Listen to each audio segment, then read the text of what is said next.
It's impossible to evaluate something you are not able to measure. And this is why I truly love the concept of OKR, objective and key results.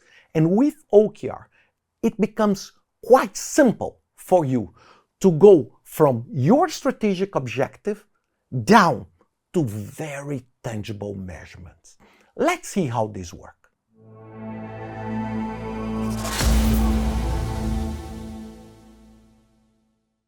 OKR, objectives and key results. OKR is based on the concept that was initially developed by Peter Drucker, management by objectives. But it has some tweaks that make it extremely useful for the current days. So objective and key results basically aims to connect your objective with very simple, tangible, and measurable key results. It's usually very down to earth. It's usually measured on a quarterly basis. Instead of you waiting up to the end of the year, you measure them in a more permanent way. You establish key results for every single step of your project, of your process, to reach out to your objective. And how all of these started? All of these started with Andy Grove. Andy Grove decided, I need to find ways to translate my big topics, my big objectives into tiny bits, into tiny pieces. Imagine you are in a road and you need to drive 1,000 kilometers or 1,000 miles. So what do you want? You want to see how is your progress. And you're expecting to spend, I would say, 10 hours on this road. And you say, okay, if on the first hour I did approximately 10%, okay, I'm reaching to that goal. But if in an hour you were able to do just 2 kilometers, it will be very hard for you in the remaining 9 hours to get to the 998 kilometers. And this is the simple way of explaining this. And what made this very public was a publication by John Doerr called Measuring What Matters. And this book is an absolutely fantastic book. If you want to go deeper on this, you definitely must read that. But let's now dig into some of these characteristics of the objective and the key results. The first one, it's time bounded. It means it has a clock. It's time bounded. It's not something like grow 10%. No, it's grow 10% in the next 90 days. Or get 25,000 new users in the next month. It's time bounded. It's not get 25,000, because one thing is to get 25,000 users in a week or in 10 years. It's a very different. It's realistic. It's something that is possible, something that is tangible. It's feasible, because one of the worst things of any measurement of objectives is when you create an objective that is just impossible. Instead of you driving people towards that objective, what do? You are just removing them and demotivating them, because it's so, it's something like, okay, if you currently produce one piece a day, and I say, okay, it will be great. If you produce 2,000 pieces a day, you will have a bonus, or you will have a promotion. These acts on the opposite side. So it's realistic, feasible, but at the same time, it's aggressive. Let's go to this. Every time I try to explain the universe of a project with the possible and impossible, and I have a video just for that. So every single OKR must be on this board. It must be viewed as a challenge. Because if you create a key result that you already achieved, then it doesn't make any point. So it must be, it cannot be here. It cannot be something that is not realistic. And this is exactly what frames the first characteristic. The second one, it's you should measure it in a quarterly base, not year. You need to measure it in a shorter term, because you cannot wait 1 year to see, I am in the wrong path. So you reduce the measurement, because traditionally most of the companies, they love to measure on an annual base. And why do they do that? Because it's combined with their financial reports and everything. So it's in the budgeting cycle. But here, no, we need to do it in a shorter, because if in 90 days nothing happens, you automatically trigger an action, means that objective, that key results is not driving to that specific objective. So it's a very clear and important way to relate what you are measuring with your key objective. Another characteristic that is very important and polemic is that OKRs are traditionally not attached to bonus or compensation. It's attached to shorter term cycles of delivering the objective. Of course, in the annual budget, you can provide bonus and this, but it's not just to drive compensation every single quarter. It's not the way, but it's a way of managing your workforce, managing your project team to deliver better.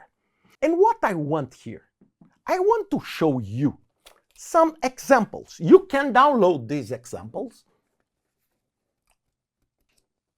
to use. And I want to show you 4 examples just to illustrate what I'm trying to convey here. So let's suppose on example 1 that you are a startup, okay? A startup, and you define an objective. I want to develop a successful minimum viable product, or MVP. So if I leave it like that, people will say, oh, but what do you mean by success? What do you mean by MVP? What do you mean by develop? So what do? You take these objectives, the O from OKR, and you create a set of key results. And you are telling me if these 3 key results are reached, I am fulfilling the objective. So key results number 1, revenue of at least 20,000 from clients. Get a minimum of 250 active users per month. Get a minimum of 10 paid clients in the next quarter. So did you see that is very clear? So imagine you responsible for, I would say, getting new customers for your startup. It's clear, get a minimum of 250, 10. Did you see? It's measurable. And it's not a complex measurement. It's something that you can track easily. 10 is different from 9, it's different from 12. A second example I want to give, it's for the project management office. And let's suppose that your project management office identified that there is a challenge on delivering projects on time. Most of your projects are being delivered late. So what is your objective? I want to improve project completion on time. I want to improve that. But then I start asking, what is improve? What is on time? On time it's 1 second late is delayed, or what is on time? And what is completed? Then I go, key results. Look, all these key results I made up. I'm not saying that these are the key results you should use. It depends on your intention. Key result, 70 to 80% of the projects finished on time. Nice. It's not 100, it's not 99.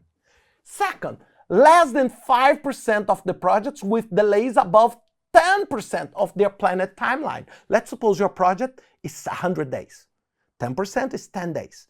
So less than 5% of the projects that will have a delay for example, that is 10% of their duration. And third, less than 1% of the projects with delay above 20%. So did you see? And then these are the key results for this quarter. Then next quarter, I can say less than 0.5, less than 0.1. And then you create what? You create a line of improvement in your process. But these are very tangible, and it's an excellent, outstanding communication tool with your team because it's very easy and very, very simple. Another example, personal, and this I love because I think one of the best way to explain people things is through using a very personal example. So improve health and well-being. It's very hard because if I talk to you and say improve health and well-being, what you may think? You may think, oh, for me, health is it's not to be obese. For others, health is to win a marathon. It's quite different, right? So what do I need? I need to understand, okay, please translate this to me into very key and clear results that I should look for. 1, lose at least 20 pounds or 10 kilos of weight. This is if you have a scale at home, you start and say, it's very clear if you're reaching that objective or not. 2nd, reduce the total fat amount to less than 20%. Okay? Many scales today, they can calculate the levels of fat in your body, and you want to reduce to 20. I'm not saying that you should, okay? This is, again, it's an example. Maybe for you it's 15, maybe for others it's 25. I'm not an expert on health. And 3rd one, practice of aerobic exercise at least 15 days per month in the next quarter. So did you see how I took something that is a little bit more cloudy on judgment and transformed them into a very clear, sharp objective? Another example in sales, growth customer client base. 3 key results, start sales in at least 2 new countries. So improve, deliver business in 2 new countries. Increase revenue from new clients to 20% of the total revenue.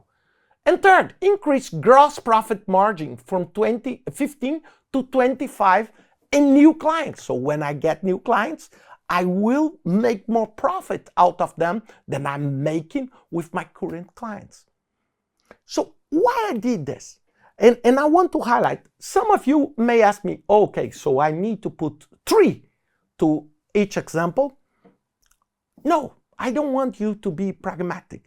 Usually we don't use 1 because it's very hard for you to measure something with just 1 lens. It's like recording this video with 1 camera. When I record this video with 1 camera, I am narrowing my option to 1 camera, this camera, or maybe this camera, or maybe even looking to the top, this camera. But when I have the 3, I have the flexibility to take what I'm doing through different angles. And this is why the key results, they should be more than 1. Of course, remember, don't take, please, 25 key results and 200 objectives.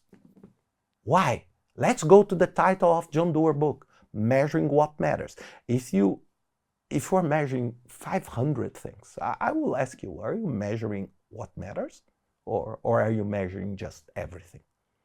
So this is something that I truly like.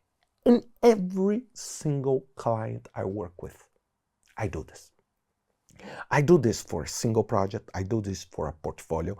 I do this for a prioritization of projects. For example, I do this to calculate how effective I was on prioritizing and selecting the right projects for my year, for example. I do this between us. I do this a lot in my personal life. I have some key objectives. Many of you saw these other videos on that I use these kind of things. For example, for me, just on a personal, I have an objective that is improve wealth and well-being. And one of them is to participate, and this is true, in at least official runs of 10 kilometers and finish them in less than an hour. So at least 3, finishing them in less than an hour, less than 60 minutes. And this is for me. If I get to that, done, I'm green on that objective. And I have others of weight, I have others on weightlifting, and this was the way I measure. Maybe you that is watching, maybe you would say, but this is nothing for me because I am able to run 10 kilometers in 45 minutes. It's great for you. And this is why I'm not prescribing that these numbers are the right or wrong. What is right or wrong? It's you connect what is success for you with key results you want to measure. And this is exactly why OKR is so fascinating. It's easy. It's practical. It's measurable. And it's not something that is fluffy that you can see results just 100 years down the road. No, in a quarter, you can see, am I doing well? Or do I need to go back here or do an extra effort to deliver what truly matters? I hope you enjoyed this video, and please subscribe to the channel. We always talk about project management, risk management, transformation, some pieces of technology and how they affect our lives. So subscribe and join us on this journey.